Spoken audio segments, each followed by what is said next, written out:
Hello, everyone, and welcome to another episode of They Say. My name is Allison McFarland, founder and CEO of Allison McFarland Inc., your personal branding expert, and I have this living legend amongst us today. It is so important that we give people their flowers while they are here to receive them. So I am so excited that Miss Laurie Vignaud said yes to me. She is someone that I have modeled a lot of my career and what I do, and often am kind of people compare me to you so much. So I am honored to really have this conversation with you because I knew of you, but I really got to know of you probably in the last maybe 3 to 4 years, even more.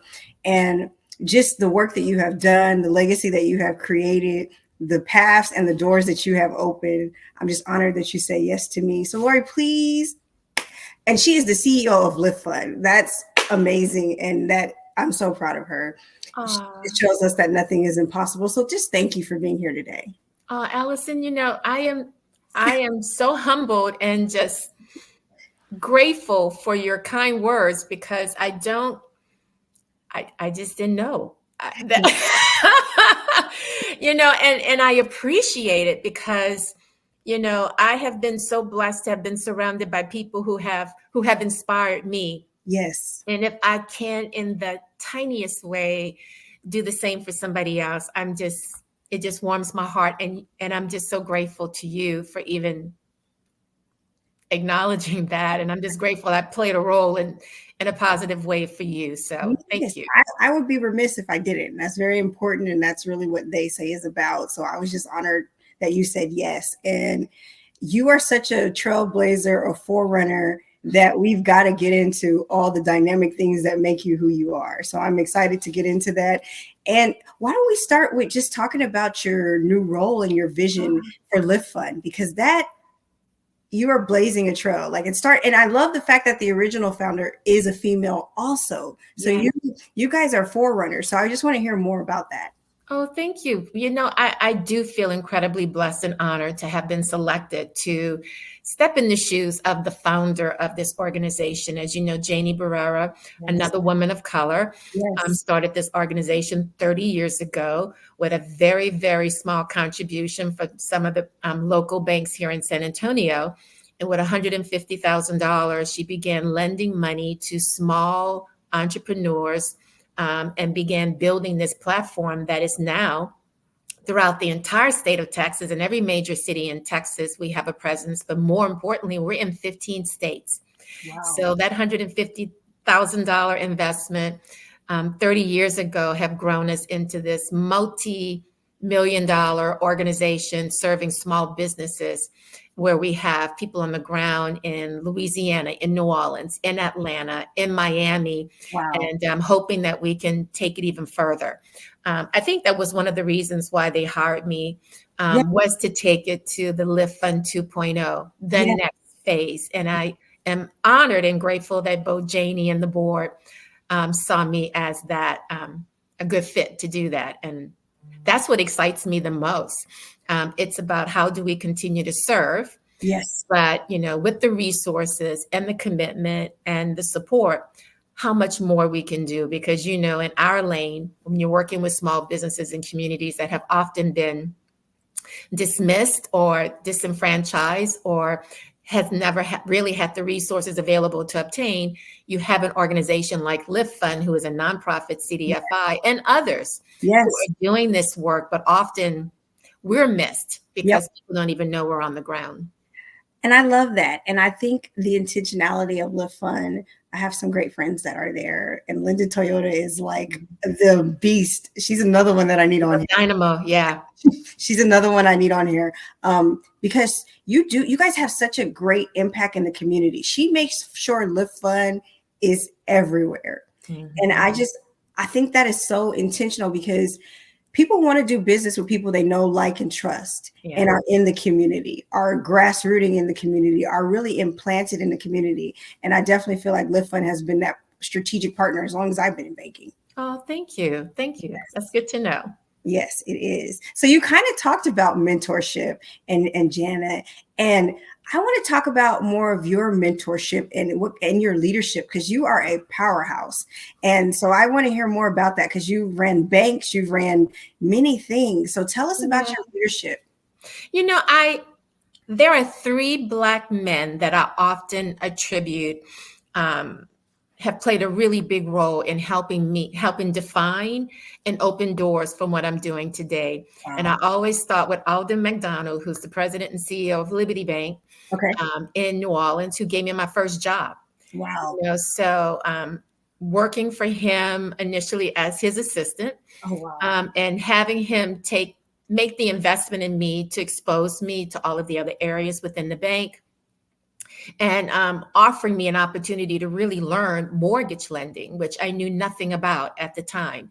He has helped so many of us young African American, male and female, get into an industry, a professional corporate industry that often had been not available for Yeah, us with some of the larger institutions. right. And so I always thank him and give him credit for really jump-starting my career in banking.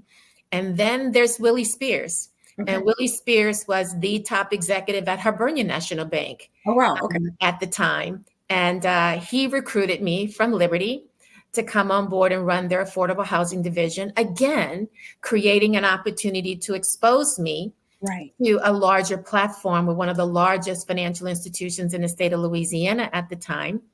And when he retired, I was able to move into his role. He literally spent time coaching and mentoring and exposing me that I was able to move into his role, which was managing all of community development banking across Louisiana and Texas. So Wow. I not only was doing affordable housing, now I have small business, now I have asset building programs. And working in the community, you begin to design initiatives that will really be impactful for the people we're trying to serve. Right. And then last but not least is Dr. Case Lawal. You Okay. know, growing up and working in this lane, serving, our low and moderate income and struggling communities, I always had this dream that I wanted to be the president of a minority bank. Oh, wow. And Dr. Lawal literally gave me an opportunity to do that. Oh, Again, a door that probably would not have opened if I had not met someone who saw something in me and allowed me an opportunity to really grow in such a way that I never would have imagined, which I believe very strongly that role that he gave me, working by his side, leading and literally playing a hands-on role in turning the bank around in my first year, wow. really prepared me for what I'm doing today I love in it. this CEO position. I So, love it. there's certain steps. You'd be surprised, you never know who you're going to meet along the way and the role that they're going to play. But I have to give credit where credit is due, because if it wasn't for those individuals, this would not have been my path.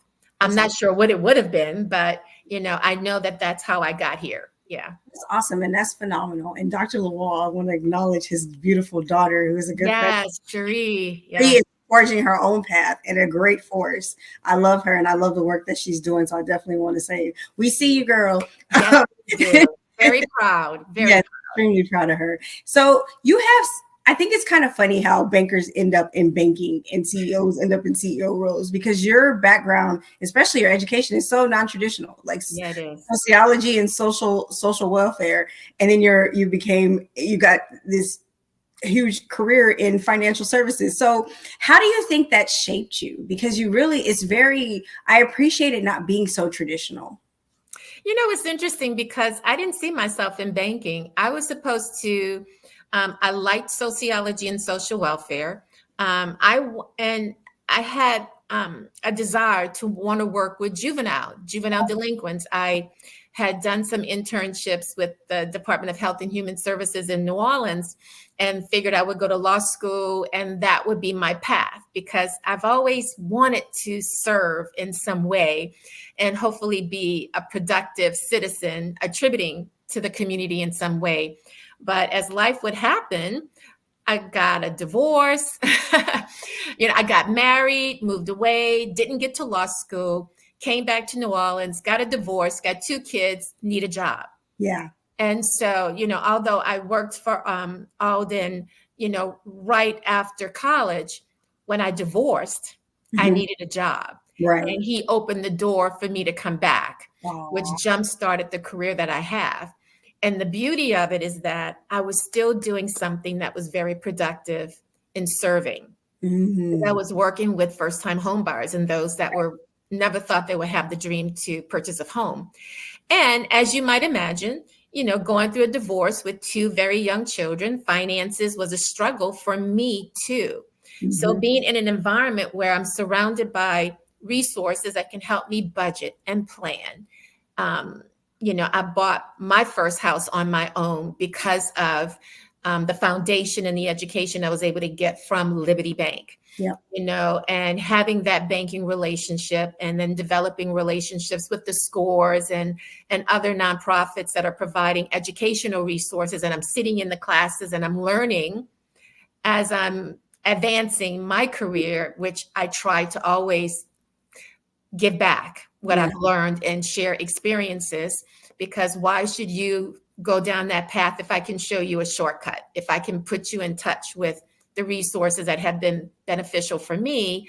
I want to be able to do the same. So I often say the degree still comes in handy for me because it kind of gave me a sense of empathy and Right. a desire to do something meaningful. I mean, I often said throughout my career, I'm incredibly blessed to get paid for doing something that I like, Aw. that I truly enjoy doing. And it Yeah. doesn't always happen, Right. but I was very fortunate that it happened to me. So That's powerful too, because you're absolutely correct. It doesn't always happen. Most of us wander around forever trying to figure out, and trying to most, figure it out. yeah. Yeah. So that's awesome that you found your lane and you're owning it and just taking it to the next level. So you are like the ultimate community engagement. I still hear your name. When I was out there engaging in the community, I still hear your name. People reference you often as someone who really cultivated connections in the community. So, what boards do you sit on, and how do you really garner those relationships, Laurie? I it's kind of funny that you said it that way, but I've always said it takes a village to Yes. do the work that we do. I have never gone into any community or into any situation thinking I was going to be the savior or save all. I can't do it alone. Yeah. Even when you have resources, sometimes the need is so great. You really have to have allies and Yeah. partners and friends who are just as committed and have a similar agenda. So I've always gone in looking for like-minded individuals who are also just as mission driven and purpose driven to serve in Mhm. that way. And I have been very fortunate. I've met some amazing people along the way. I have friends, I have colleagues, and I'm just so grateful that they still, even though I went away for a minute and now I'm back, that people are still willing to welcome me back to the table, so that we can continue working together. Even the boards that I've served on have always been boards that have been mission driven and giving back. The Urban League, um, the Texas State NAACP, the corporate Mhm. board at one point. Yeah. I love the ensemble Okay. theater, the Houston Land Bank. Yep. So for whatever reason, I've always been drawn to nonprofit or organizations that had a mission to serve and where I felt that I could actually contribute in a way where either I could bring resources or people or information that can help that organization do even more in Mhm. reaching out to their constituents. So it's always been a great match for me. Yes. My struggle now is that, I ended up moving to San Antonio because that's where the headquarters are. So I can't be as engaged as I want to. And I'm looking forward to the day that the dust settles and I can go back to really being a productive board member, because Yes. all of those organizations mean a lot to me because they're Mhm. doing amazing work and Yes. I will contribute whether I'm on the board or not. Yeah. That's awesome. And that is why you sit where you sit. So, supporting small businesses has been something that you've been passionate about for years, but it's also a key strategy in Lift Funds. I feel philosophy and their nature and who they are. So, when you think of that, what do you think are essential tools that small business owners need today and entrepreneurs Uh, too? they need a lot. Yeah. I mean, when we talk about small businesses, there's a gambit. You have the mom and pop entrepreneurs, startups who are just getting into the lane. You have those that might be a little more sophisticated that are going through the Goldman Sachs and some of the other programs that are out there. And then you have those that have $5 million in revenue that's coming in that's totally off the chart. They're doing incredibly well. So when we talk about small businesses, and I try to meet my business owner where they are, I have to admit, I have a passion for serving those that are considered micro. Yes. The mom and pop, the ones that are working in the neighborhoods, providing a service, yep, unfortunately may not have access to the resources. And I'm just going to speak bluntly. I mean, banks are my partners. I mean, they support us, but sometimes they're not in the communities. Yep. Which is why Liftfund becomes such a vital bridge for them. I can be there touching the businesses, providing some of the assets and education, connecting them with resources. I mean, we're very big on business support and technical assistance. We know that many of the businesses that we're talking to still keep receipts in a shoebox. They're not on QuickBooks.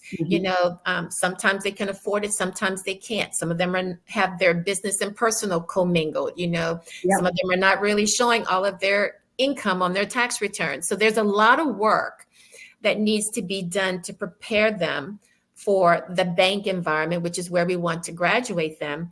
But somebody needs to be there to support them. And I think that's the key role that I think Liftfund does and have done incredibly well. My micro loans, my average loan is about between $30,000 and $35,000. Wow. And we work with a lot of organizations to keep our interest rate as low as we can.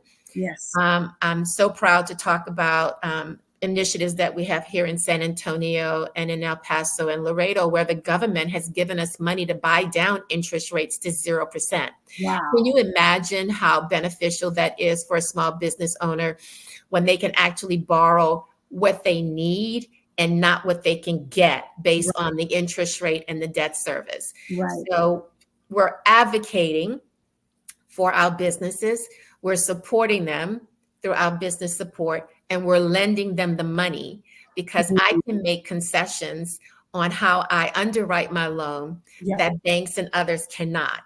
Because I'm not a bank, I'm non-depository, I'm not regulated the same way, but we are good stewards of the funds that we're getting. And I will even say and offer, Liftfund has a 96 to 97% repayment on our loans. That's unheard of. That's phenomenal. In many instances. So we're doing a really good job getting in front of our businesses in the very beginning and building their capacity to graduate to the bank. Because we know as former bankers, you need to have that relationship if you're going to grow and be sustainable. But we know how far it can go just providing them with that little bit of capital to get them started. It creates such stability and financial well-being, not only for the business, but for their families and for those that they're hiring. So it's an important role. Yeah. No, it really is. And I think that is powerful that the 90, that's almost unheard of. Yeah. But it's because we don't leave the business after they get a loan. We're still talking to them and being a resource so that if they hit a hill or hit a wall, they can call us. I want to make sure that you're going to be successful. And, that's what works, and I think they send referrals. They come back when they have to, but I will always be an advocate, which is, again, you asked me what drew me to Liftfund. It's stuff like that draws me to this organization. They're committed to doing the job and doing it well, but also leading behind, a better community because we were able to play a role in helping them become self-sufficient. And we know the impact that has on community revitalizations. When you have strong businesses, you're going to have strong households because people are going to move there. Hopefully, then you bring the banks, the grocery stores, and everybody else at the end of the day. That's awesome. And that's powerful. And I really think this really goes well into our next question. So I feel like you shared your leadership journey, but what is really your leadership philosophy? What are you rooted and grounded in? What are those Mhm. core values that you will not move from? Team. Yeah. Takes a team, takes a village. I'm not going to move from that. I know um, I have a new team here, and Yes. they are amazing. And I give Janie credit again for creating a culture and environment where everyone here is so grounded in the purpose and mission of this organization. But Mhm. often in businesses, you have silos where you have one or two people at the top Yep. who is driving all of direction and decisions, and everybody beneath, just get their directive, not quite sure why we're doing it, but, they do their job. What I have done and what I have tried to do in all of my roles, wherever I've been, is expand the knowledge base. Mhm. I'm only as good as the team that I'm working with. Yep. I can only make decisions for this organization based on my team's experience and knowledge, and many of them have been there longer than me. They know where the pain points are, they know where we can expand and move a little bit faster. I like when I can sit around the table with my executive team and my chiefs. We've gone from one or two people reporting to me in the old model to now I have 6 to Oh 7 wow. people who are Wow. all key leaders in their roles. Oh And wow. each one of them have a chance to kind of share how what they do impacts the next. I often say we're linked together. Yeah. If one area fails or is faltering, it impacts the entire operation. So how best to get ahead of that if you're sitting around the table talking about it together, strategizing, planning, and then hitting our goals together, as Yeah. opposed to looking back and saying, what's wrong with you? What happened? Because the communication is critical, and just having a sense of trust and a commitment to the organization goes a long way. And I know that takes a lot of work, a lot of time, but it pays off in the end. And so I often say, just because I have the title, I'm here with you. Yeah. I don't want that to, you know, overshadow what we're trying to do together as a team. And Yes. so that's where I always try to come in. I know some people get a little uncomfortable because they're like, what is she doing? Why is she, in my, asking all these questions? It's because I want to learn, I want to understand, but I want to be able to be an asset for you. Yes. I want to be able to bring the resources to you so you could be effective and we can move the organization forward together. So that's kind of my platform.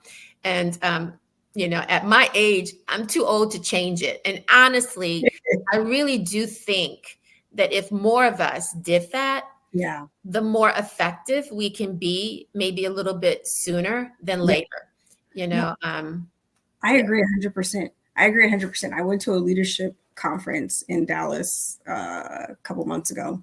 And Mhm. that was a conversation that they were having, just the lack of leadership in the world and how we don't understand the importance of coming together. So Yeah. I agree with you. I think leadership is intentional. You got to be intentional in your leadership.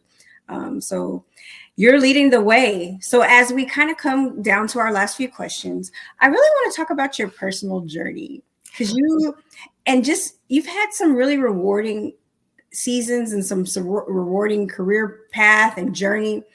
But what do you look forward to in this next chapter? This Liftfund 2.0, this Laurie 2.0. What are you looking forward to? You know, um, I was sharing with somebody recently that this is going to probably be my last hurrah. Okay. I'm looking forward to mentoring and coaching and preparing the next leader for Lift Fund.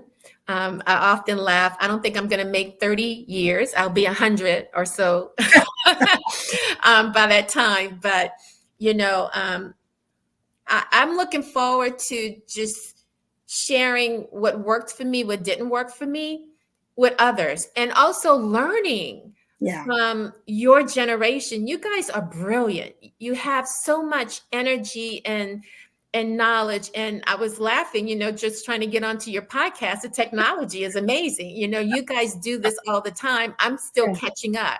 Yeah. So we learn both ways. Yes. And I often think that, I've been on the for-profit side most of my life and my career. To be on the nonprofit side is a little different, but I have to admit it is so rewarding because I'm not doing it for the money. I'm doing it for the service. Mm. And my reward is really looking at the communities and the small businesses and visiting them and going to their restaurants and buying their products and services, and them being so incredibly grateful because we played a role in their success and their ability to grow.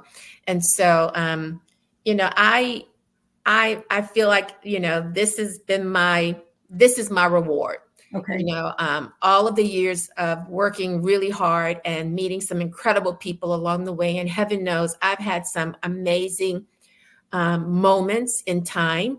Even some of the darkest moments were really like blessings in disguise, Mm. because it allowed another door to open, which allowed me to meet another set of people who were just as committed to this journey that I happen to have been on. So, I'm learning a lot working with this organization. I have met some incredible people.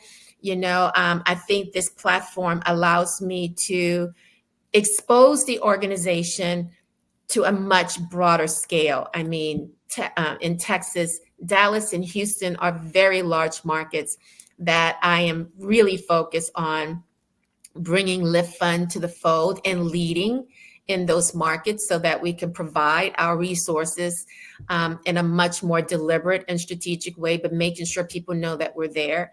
I'm from New Orleans. I'm just so excited that I have people on the ground in New Orleans. We're doing the same thing. The need for our small businesses are great. So for me, this allows me to do what I enjoy in communities that I am so committed to. Yes. And then beyond. We're one of the largest nonprofit CDFIs in the country, thanks to Janie. And I want to make sure that across the nation, they know who Liftfund is, and we're at the table when they're talking about the importance of serving small businesses and not leaving our micro businesses off the table when we're having that conversation. It's important that we look at those communities the same way we look at other small businesses and providing them with the resources that they need. Wow, that's powerful. So I don't want to peel too much of that because that was a mic drop. I want to ask you if there's one thing that you could tell an inspiring leader, entrepreneur, a small business owner of how to make a positive impact, what would it be? First off, I say don't give up.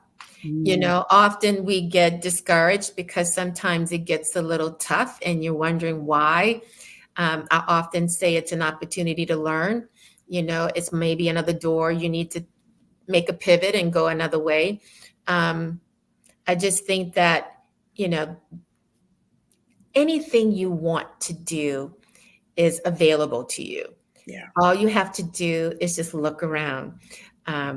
You'd be surprised the people who are going to lean in and want to be of service and support in your journey, and I have been blessed. I tell you, I mean, I go home to my mom and I'm like, Ma, I'm like, I met this person and it ended up producing another relationship that I had no idea how to get in that door, and they helped me get through the door. For young women, young entrepreneurs, your generation and beyond. I mean, we just have to make sure that we don't forget how we got here, because we're standing on somebody else's shoulders. So we need to make sure that they get to stand on ours. So don't give up, just stay focused. You'd be surprised what you can accomplish. And it does take more than just, you can't do it alone. It takes a village. That's powerful. Well, Laurie, I just want to thank you for your time. I want to thank you for your influence. I want to thank you for just finally being able to get together and just you share your knowledge. Just continue to inspire us. If you need us, we are here. The community supports you. Vice versa. Allison, I'm so proud of you. Well, thank you. I watch you from afar, and I'm honored and thrilled that you even considered me for this conversation. But listen, keep doing you. I'm looking forward to seeing where where this all takes you. And if there's anything I can do to be of support, I hope I'm Oh, yeah. just a call, text, I'll be there. So I appreciate it. And I thank you. And this concludes another powerful and dynamic episode of They Say. And you guys have a great rest of your day. Thank you. Bye.